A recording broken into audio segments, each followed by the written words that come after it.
¿Qué está pasando? ¿Estamos en medio de una tercera ola? ¿Qué está pasando con las vacunas? ¿Cuáles son los efectos o los riesgos que representan las nuevas variantes del coronavirus que produce el COVID-19? Bueno, pues vamos a tratar de hablar y de explicar varios de esos puntos, y para ello estamos recurriendo a la doctora Lori Ann Jiménez Fibi. Ella es doctora en ciencias médicas con especialidad en microbiología, egresada de la Universidad de Harvard y una de las especialistas que han seguido muy de cerca el desarrollo de la pandemia y lo que ha pasado específicamente en nuestro país. Doctora Lori, ¿cómo estás? Muy buenas noches.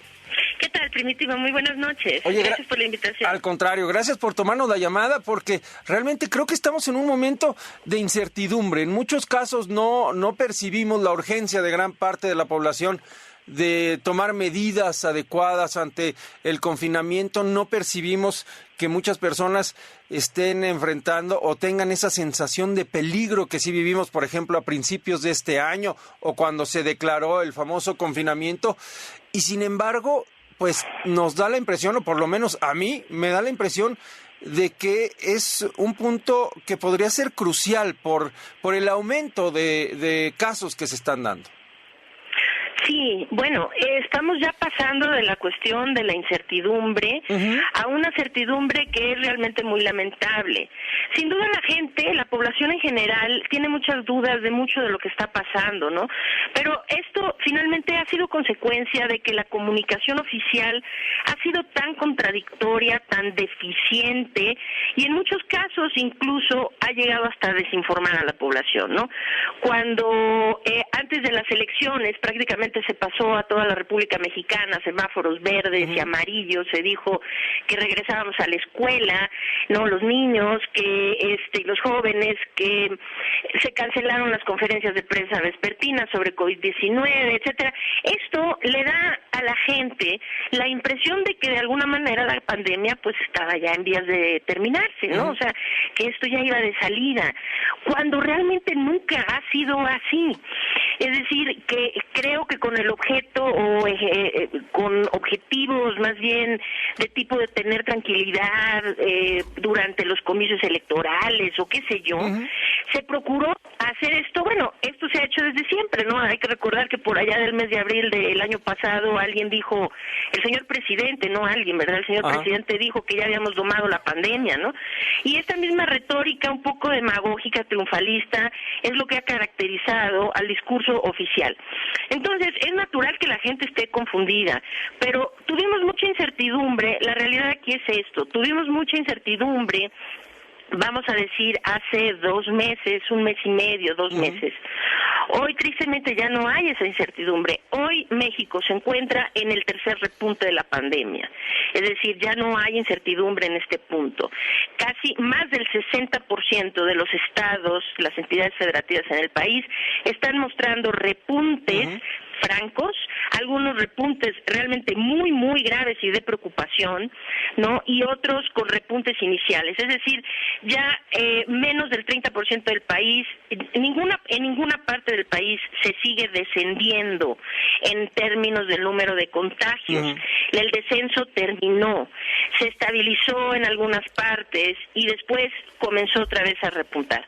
Ahora el repunte es muy grave y tenemos pues la problemática, como bien ya lo estaba señalando, ¿verdad?, de que ahora circulan variantes del virus que son más complicadas, más peligrosas, más transmisibles, y pues de esto hay que hablar con mucha claridad, porque la gente necesita entender que estamos en un momento de gran peligro y que esta situación ya se presentó antes en otros países, es decir, como en Brasil, como en la India. Si se asoman a ver las situaciones que tuvieron allá, cuando la gente relajó las medidas y los gobiernos cantaron victoria anticipadamente, lo que sucedió es que vinieron repuntes mediados por la propagación predominante de las variantes del virus, que fueron realmente pues catastróficos, ¿no?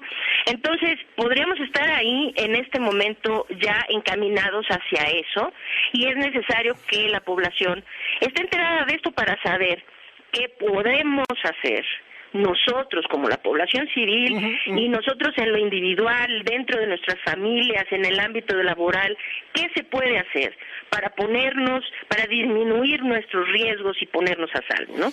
Leía declaraciones del titular de la Organización Mundial de la Salud en donde advertía que posiblemente la carrera contra el virus, la carrera entre las vacunas y el virus podría estarse perdiendo, ¿no? Por la capacidad de modificación del virus que provoca la enfermedad.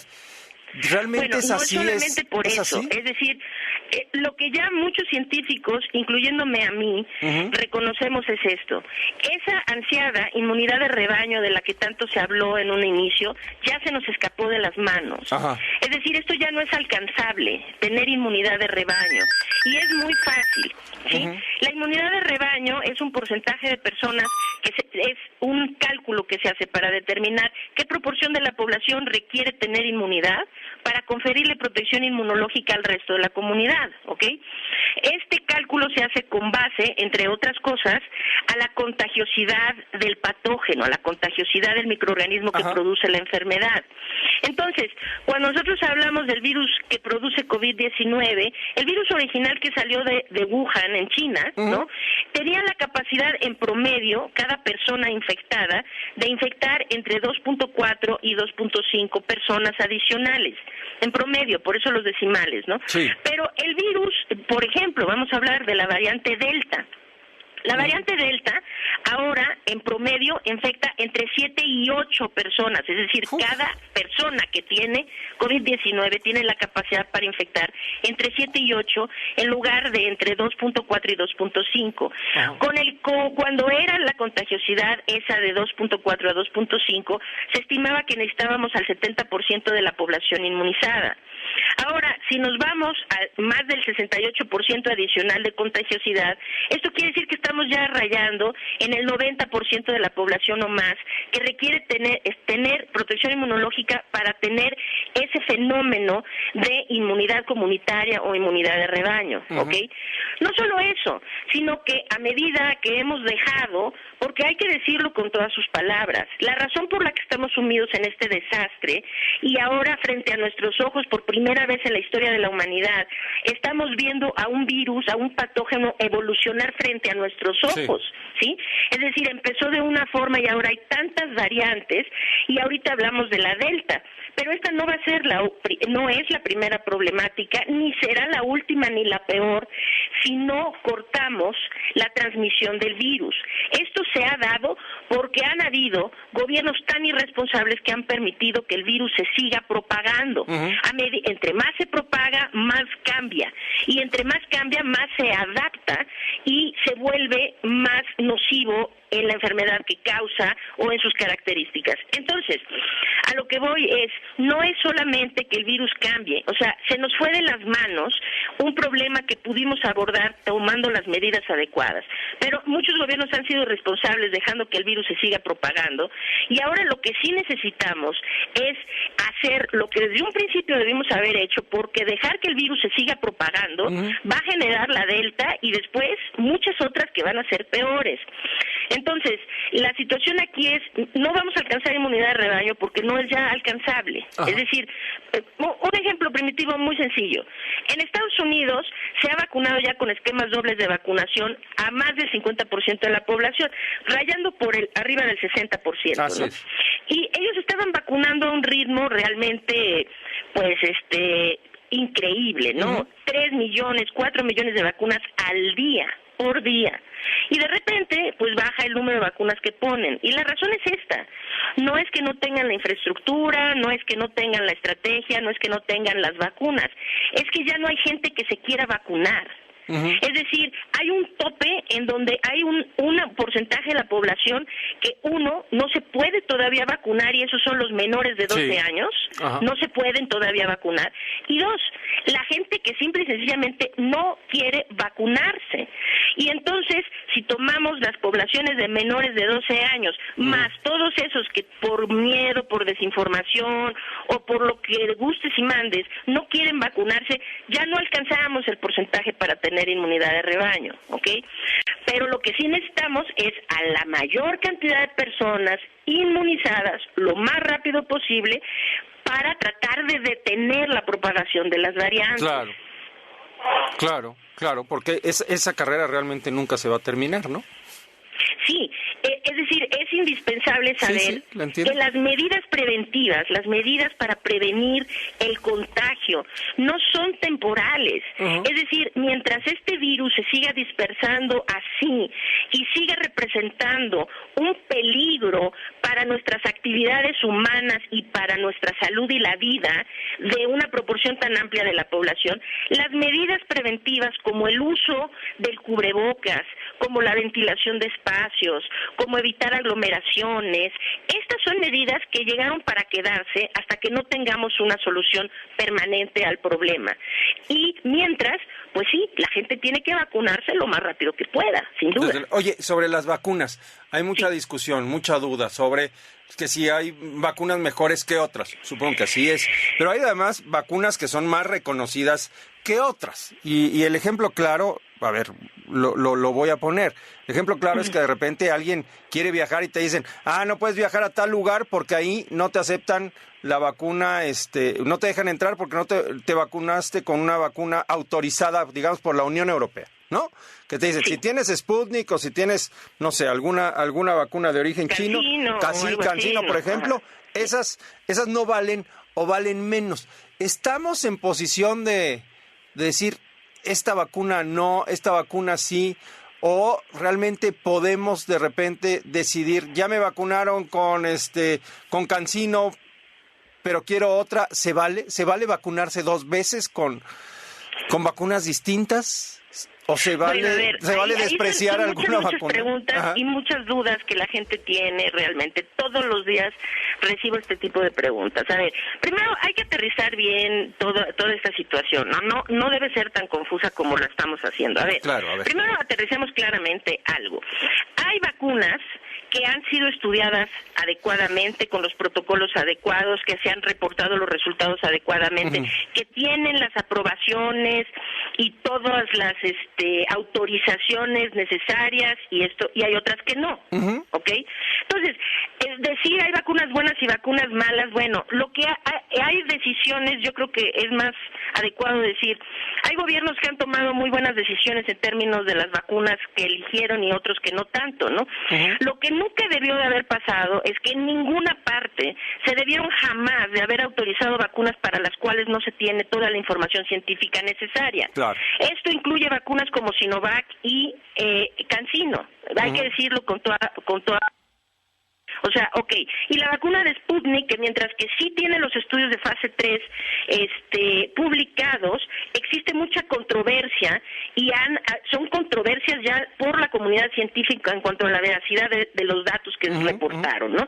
Entonces, a ver, sabemos, en términos, eso es una cuestión de los gobiernos, ¿no? Que unos han hecho las cosas mejor que otras. Ahora, las vacunas, sí hay una división clara.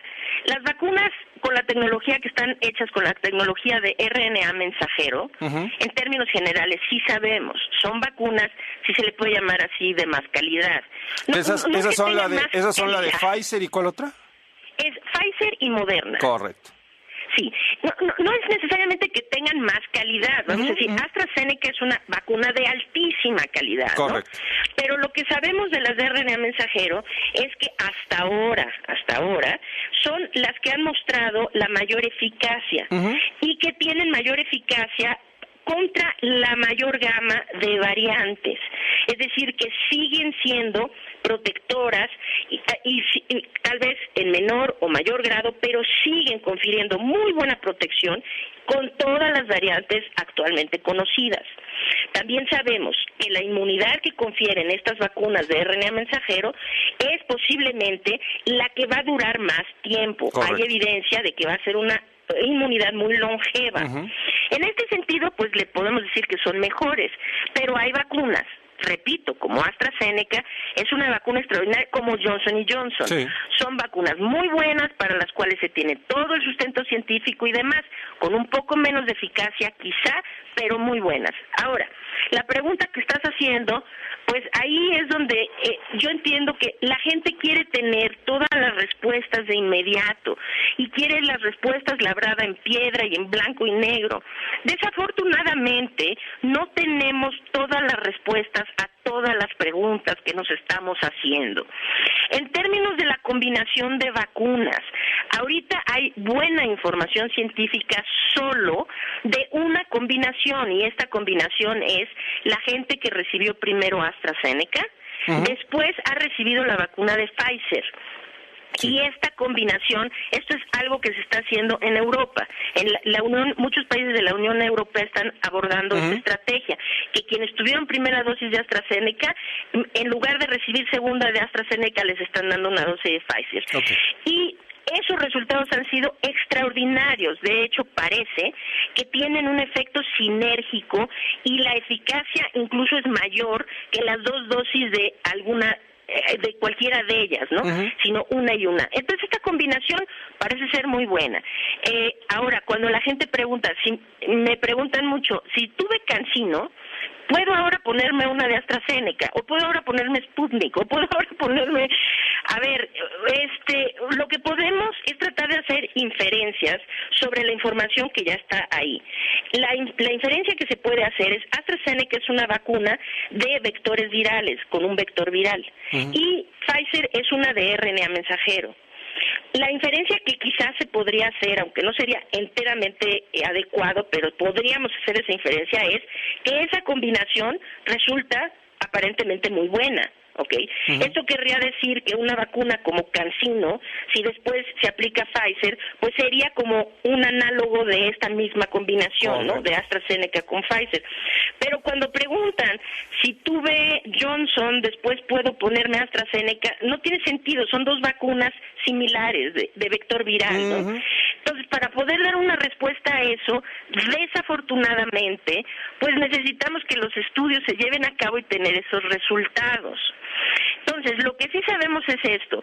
No hay razones para suponer que si alguien tuvo la vacuna de CanSino y después tiene la oportunidad de recibir la vacuna de Pfizer, vamos a poner, no hay razones para suponer que esto sea inseguro. Correcto. Es decir, que ponga en riesgo a la persona. No. Pero ¿qué tanta eficacia adicional esto proporciona? Pues necesitaremos los estudios puntuales sobre esa combinación para saberlo. Claro. Híjole, Lori, hay muchas cosas que hablar, pero poco tiempo, así es que seguramente te vamos a estar molestando un poco más adelante para seguir platicando de qué es lo que está ocurriendo, qué debemos hacer, cómo debemos prepararnos y qué datos tomar en cuenta y cuáles otros no, en una situación que pues todavía tan complicada, difícil, tan dramática como la que estamos viviendo. Así es que bueno, pues te agradezco mucho que nos hayas tomado la llamada. Al contrario, muchísimas gracias. Es un placer estar en el programa. Igualmente, buenas noches. Ahí están las dudas y algunas respuestas. No hay que cantar victoria, eso es lo más importante.